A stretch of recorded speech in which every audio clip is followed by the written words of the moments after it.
কল্পনা করুন এমন একজনের শরীর যার চামড়া প্রতি মুহূর্তে পুড়ে ছাই হয়ে যাচ্ছে, পরক্ষণেই আবার নতুন চামড়া গজাচ্ছে, আবার পুড়ছে। একবার দুবার নয়, কোটি কোটি বার। 1 বছর নয়, 1 যুগ নয়, পৃথিবীর হিসাবে পার হয়ে গেছে 1000 কোটি বছর।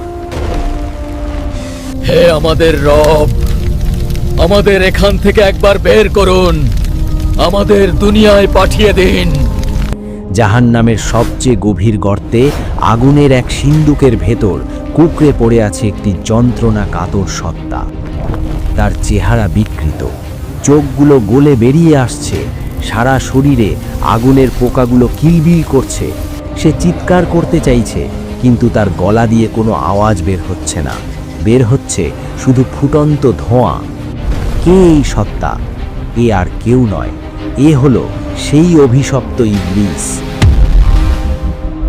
যে বলেছিল, আমি আদমের চেয়ে শ্রেষ্ঠ। কেন আমি নত হব হই নগণ্য মাটির পুতুলের সামনে? আজ 1000 কোটি বছর পর তার সেই অহংকারের পরিণতি কি? আজ সে জাহান্নামের গভীরে কি করছে? সময় বা কাল দুনিয়াতে আমাদের কাছে খুব দামি, কিন্তু আখেরাতে, বিশেষ করে জাহান্নামে, সময় বা টাইম এক অভিশাপ। আল্লাহ তাআলা ইবলিসকে কেয়ামত পর্যন্ত হায়াত দিয়েছিলেন। সে তার হায়াত শেষ করেছে পাপ আর ধোঁকা দিয়ে, কিন্তু বিচারের দিন শেষ হওয়ার পর যখন অনন্তকাল শুরু হলো, তখন থেকে শুরু হলো তার আসল লাঞ্ছনা। আজ আমরা ইতিহাসের পাতা আর হাদিসের ইঙ্গিত থেকে এমন এক দৃশ্য আঁকব যা দেখলে আপনার রক্ত হিম হয়ে যাবে। আজকের ভিডিওতে আমরা দেখব 1000 কোটি বছর আগুনে জ্বলার পর শয়তানের শারীরিক গঠন কেমন হয়েছে, তাকে কি খেতে দেওয়া হচ্ছে, এবং এত বছর পর সে তার সঙ্গীদের সাথে কি আচরণ করছে।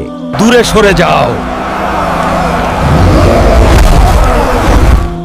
আল্লাহ তাআলা কেন তাকে কুকুরের সাথে তুলনা করবে? আর কি বা হবে তার শেষ ভাষণ?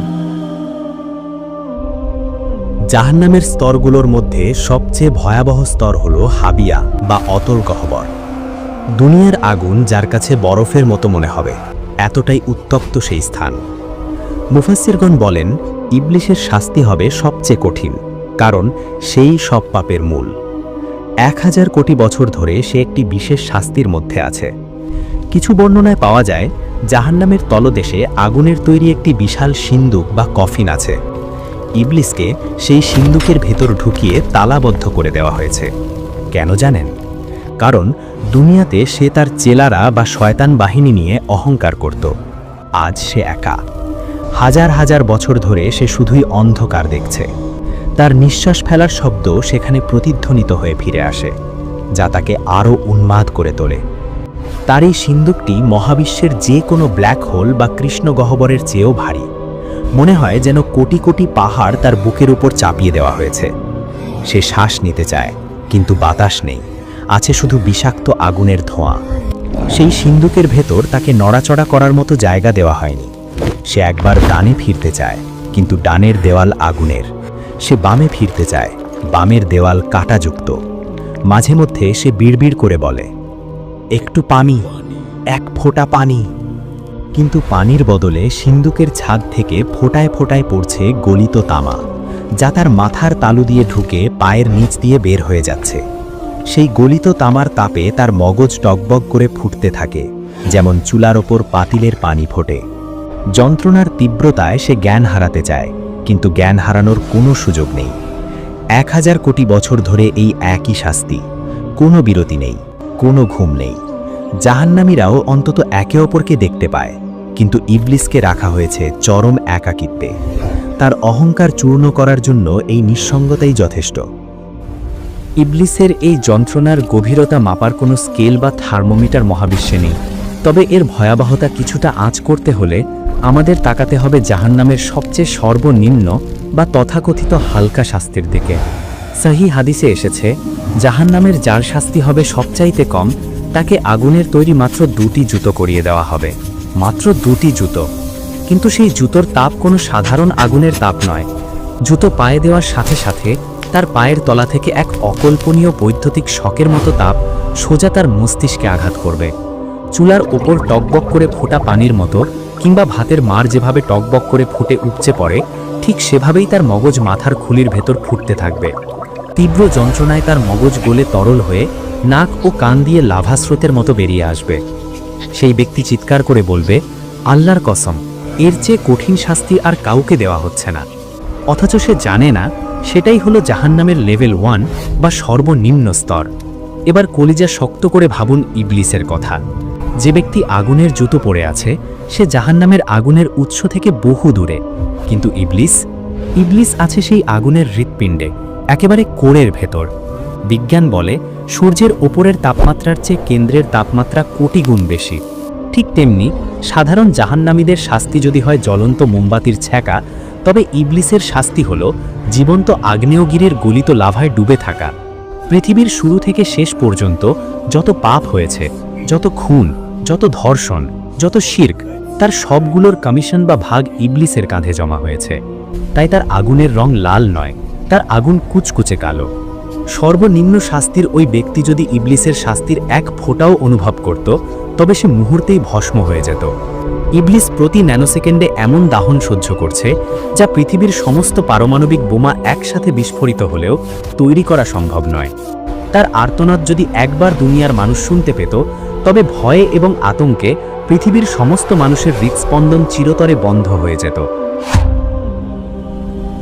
হাদিসে এসেছে, জাহান্নামে কাফেরদের শরীর বিশাল বড় করে দেওয়া হবে, যাতে তারা আগুনের স্বাদ বেশি করে নিতে পারে। ইবলিসের শরীর পাহাড়ের মতো বিশাল। 1000 কোটি বছর ধরে পুড়তে পুড়তে তার চেহারা এখন চেনার উপায় নেই। একসময় সে ছিল ফেরেশতাদের শিক্ষক, দেখতে ছিল উজ্জ্বল। আজ সে কুৎসিত, কালো কয়লার মতো। তার শরীর থেকে এমন দুর্গন্ধ বের হচ্ছে যে যদি তা দুনিয়াতে আসতো, তবে পৃথিবীর সব প্রাণী সেই গন্ধে মারা যেত। তার চোখের পাপড়িগুলো পুড়ে গেছে বহু আগেই। এখন চোখের কোটর থেকে আগুনের লাভা গড়িয়ে পড়ছে, যা তার গালের মাংস গলিয়ে দিচ্ছে। সে হাত দিয়ে মুখ ঢাকতে চায়, কিন্তু তার হাতগুলো কয়লার মতো শক্ত হয়ে অবশ হয়ে আছে। তার ক্ষুধা, কোটি বছর না খেয়ে থাকার পর তার পেটের ভেতরটা জ্বলছে। সে ক্ষুধার জ্বালায় চিৎকার করছে। তখন ফেরেশতারা তাকে টেনে নিয়ে যায় জাক্কুম গাছের নিচে। ইবলিস সেই কাঁটাযুক্ত ফল চিবিয়ে খেতে বাধ্য হয়। যেই ইবলিস দুনিয়াতে মানুষকে হারাম খাবার, মদ আর সুদের লোভ দেখাতো, আজ তার গলায় আটকে আছে জাক্কুমের কাঁটা। কাঁটাগুলো তার গলার ভেতর ছিঁড়ে ফেলছে। সেই কাঁটাগুলো পেটের ভেতর গিয়ে আগুনের গোলার মতো জ্বলতে থাকে। মনে হয় যেন পেটের ভেতর হাজার হাজার বিষধর সাপ দংশন করছে। সে গিলতে পারছে না, আবার খেলতেও পারছে না। সে চিৎকার করে বলছে, পানি, পানি দাও, কলিজা ফেটে গেল। তখন তাকে দেওয়া হয় হামিম, ফুটন্ত টকবগে পানি। সেই পানি মুখের কাছে নিতেই তার মুখের মাংস খসে পড়ে যায়। কিন্তু তৃষ্ণার জ্বালায় সে সেই আগুনের পানিই পান করে। আর পান করার সাথে সাথে তার নাড়িভুঁড়ি গলে পায়খানার রাস্তা দিয়ে বের হয়ে যায়। সে নিজের গলে যাওয়া নাড়িভুঁড়ির দিকে তাকিয়ে থাকে। সেগুলোকে আবার পেটের ভেতর ঢোকাতে চায়, কিন্তু পারে না। এক অসহ্য দৃশ্য। ভাবুন তো, একবার পেট গলে বের হয়ে যাওয়ার পর আল্লাহ আবার তাকে আগের মতো সুস্থ করে দেন। কেন? যাতে আবার নতুন করে শাস্তি শুরু করা যায়। চামড়া জোড়া লাগার সেই দৃশ্য আরও বেশি ভয়ানক। সুস্থ হওয়ার পর সে এক মুহূর্তের জন্য স্বস্তি পায় না, বরং দ্বিগুণ ভয়ে কুঁকড়ে যায়। কারণ সে জানে এখনই আবার আযাব শুরু হবে। এভাবেই কেটে গেছে 1000 কোটি বছর। তবে সবচেয়ে মর্মান্তিক দৃশ্যটি ঘটে তখন, যখন যন্ত্রণার চরম সীমায় পৌঁছে ইবলিস সরাসরি তার রবের সাথে কথা বলার চেষ্টা করে। পবিত্র কুরআনের সূরা আল মুমিনুনে আল্লাহ জাহান্নামীদের এই শেষ ফরিয়াদের কথা উল্লেখ করেছেন। 1000 কোটি বছর পর, সব অহংকার ধুলোয় মিশে যাওয়ার পর, ইবলিস এবং তার অনুসারীরা শেষবারের মতো আকাশের দিকে তাকায়। ইবলিস মনে করতে পারে বহু কোটি বছর আগে সে এই আল্লাহর ইবাদত করত। সে ভাবে হয়তো দয়াময় আল্লাহ একবারের জন্য তার দিকে তাকাবেন। সে তার বিকৃত গলায় বুক ভাঙা আর্তনাদ নিয়ে চিৎকার করে ওঠে, রব্বানা আখরিজনা মিনহা। আল্লাহ, আমার কথা শুনুন। আমি জানি আমি পাপ করেছি, কিন্তু আপনার রহমত কোথায়? আমাকে মুক্তি দিন।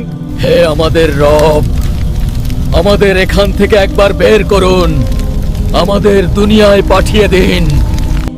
আমরা আর পাপ করব না, আমরা নেক কাজ করব। যদি আবার পাপ করি তবে আমরাই জালিম। পুরো জাহান্নাম নিস্তব্ধ হয়ে যায়। সবাই অপেক্ষা করে উত্তরের জন্য। ইবলিস ভাবে তার পুরনো ইবাদত হয়তো আজ কাজে আসবে, কিন্তু না। মহাবিশ্বের মালিক মহান আল্লাহ তখন এমন এক ধমক দেন যা জাহান্নামের আগুনের চেয়েও বেশি যন্ত্রণাদায়ক। আল্লাহ বজ্রকঠিন স্বরে বলেন, ইখসাউ ফিহা ওয়ালা তুকাল্লিমুন। চুপ থাক। কুকুর যেমন ধিক্কৃত হয়ে পড়ে থাকে, তেমনি তোরা জাহান্নামে পড়ে থাক, আর কোনোদিন আমার সাথে কথা বলবি না। লা তুকাল্লিমুন, আমার সাথে কথা বলবি না। এই একটি বাক্য ইবলিসের বুকের ভেতরটা চূর্ণ বিচূর্ণ করে দেয়। সে বুঝতে পারে তার এবং আল্লাহর মাঝখানের সম্পর্ক চিরতরে শেষ। আল্লাহর রহমতের দরজা পার্মানেন্টলি সিলগালা করে দেওয়া হয়েছে। এই প্রত্যাখ্যানের কষ্ট আগুনের কষ্টের চেয়ে লক্ষ গুণ বেশি। এরপর থেকে ইবলিস আর কোনোদিন আকাশের দিকে তাকানোর সাহস পাবে না। সে শুধু পশুর মতো গোঙাবে। মাঝে মধ্যে আল্লাহ তাকে সিন্দুক থেকে বের করে জাহান্নামের সাধারণ কয়েদিদের সামনে আনেন।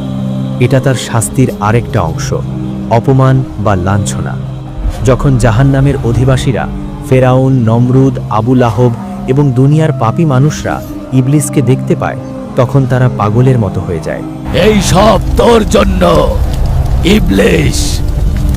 হঠাৎ ভিড় থেকে একজন চিৎকার করে ওঠে, ওই তো সেই শয়তান যার ধোকায় পড়ে আমি আজ এখানে। তাকে ধর, তাকে ছিঁড়ে ফেল।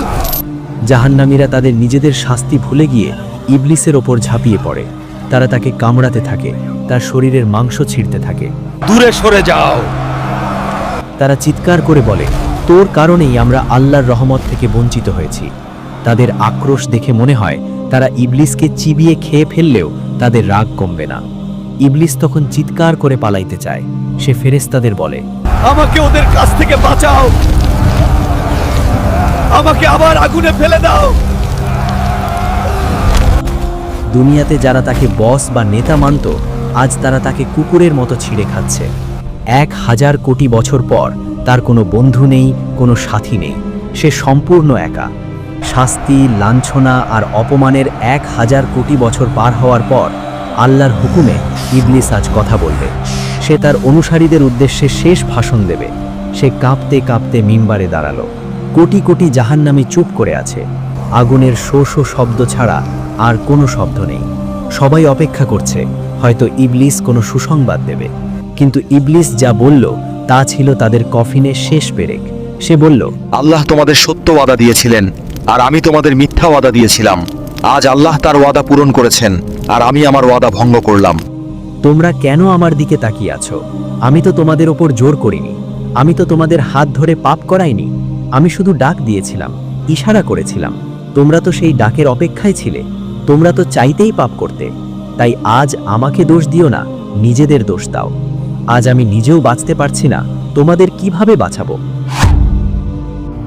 কি নিষ্ঠুর বাস্তবতা! এই কথা শোনার পর জাহান্নামীদের আশা চিরতরে নিভে গেল। তারা বুঝতে পারল এই 1000 কোটি বছর ছিল মাত্র শুরু। অনন্তকাল এভাবেই চলতে থাকবে। ভাষণ শেষ। ফেরেশতারা আবার ইবলিসের গলায় আগুনের বেড়ি পরিয়ে দিল। তাকে আবার সেই লোহার সিন্দুকের দিকে টেনে নিয়ে যাওয়া হচ্ছে। সে জানে আগামী 1000 কোটি বছর তাকে আবার সেই সিন্দুকে একা থাকতে হবে। সে জানে আল্লাহ আর কোনোদিন তার দিকে দয়ার নজরে তাকাবেন না। তার শাস্তি চলতেই থাকবে। চামড়া পুড়বে, আবার গজাবে, জাক্কুম খাবে, হামিম পান করবে। পবিত্র কুরআনে আল্লাহ বলেছেন, খালিদিনা ফিহা আবাদা।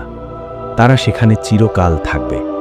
কোনোদিন যদি এমন ঘোষণা আসতো যে 1 কোটি কোটি বছর পর জাহান্নাম থেকে মুক্তি দেওয়া হবে, তবুও ইবলিস এবং জাহান্নামীরা আশায় বুক বাঁধত। কিন্তু না, সেই দিন কোনোদিন আসবে না। 1 কোটি বছর নয়, 100 কোটি বছর নয়। গণিতের সব সংখ্যা যেখানে শেষ, সেখান থেকে তাদের অনন্তকালের কান্না শুরু। শারীরিক যন্ত্রণার চেয়েও কোটি গুণ বড় এক মনস্তাত্ত্বিক ঝড় তখনও বাকি। ইবলিসের মনে 1000 কোটি বছর ধরে একটা চোর পুলিশ খেলার মতো ক্ষীণ আশা লুকিয়েছিল। সে ভাবত হয়তো 1 কোটি বছর কিংবা 100 কোটি বছর অথবা 1000 কোটি বছর পর হলেও আমার মৃত্যু হবে। মৃত্যু হলেই তো সব শেষ, আর কোনো ব্যথা নেই, আর কোনো আগুন নেই। এই মৃত্যু নামের মিথ্যা আশাটাকে বুকের ভেতর লালন করেই সে এতকাল বেঁচেছিল। কিন্তু সেই শেষ আশার প্রদীপটি নিভে যাওয়ার দিনটি হবে তার অস্তিত্বের সবচেয়ে ভয়ঙ্কর দিন। বিচার দিবসের শেষে জান্নাতি এবং জাহান্নামীদের মাঝখানের প্রাচীরে ফেরেশতারা একটি ধূসর রঙের দুম্বাকে উপস্থিত করবেন। হঠাৎ পুরো জাহান্নাম নিস্তব্ধ হয়ে যাবে। জান্নাতি এবং জাহান্নামী উভয় দলই শ্বাস বন্ধ করে তাকিয়ে থাকবে। ফেরেশতারা বজ্র কণ্ঠে প্রশ্ন করবেন, তোমরা কি একে চেনো?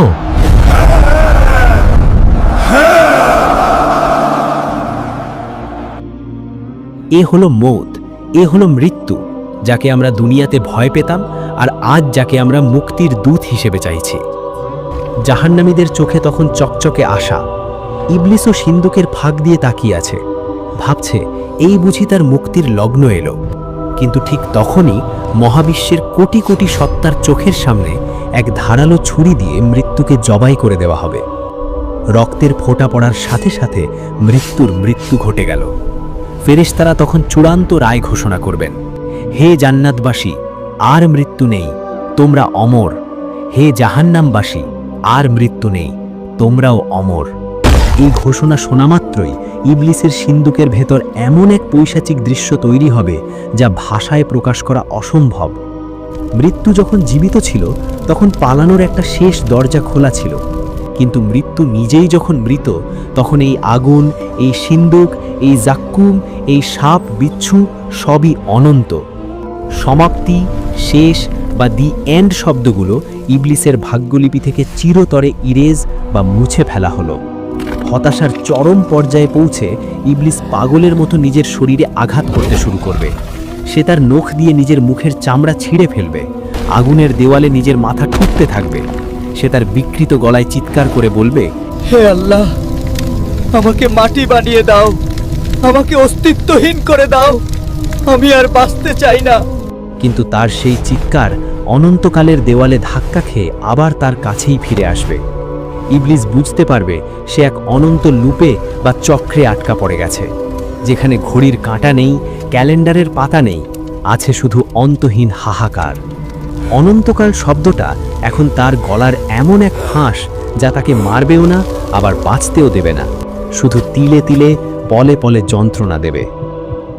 প্রিয় দর্শক, এই সত্যটি ভয়ের, কিন্তু তার চেয়েও বেশি ভয়ের হলো আমাদের গাফিলতি।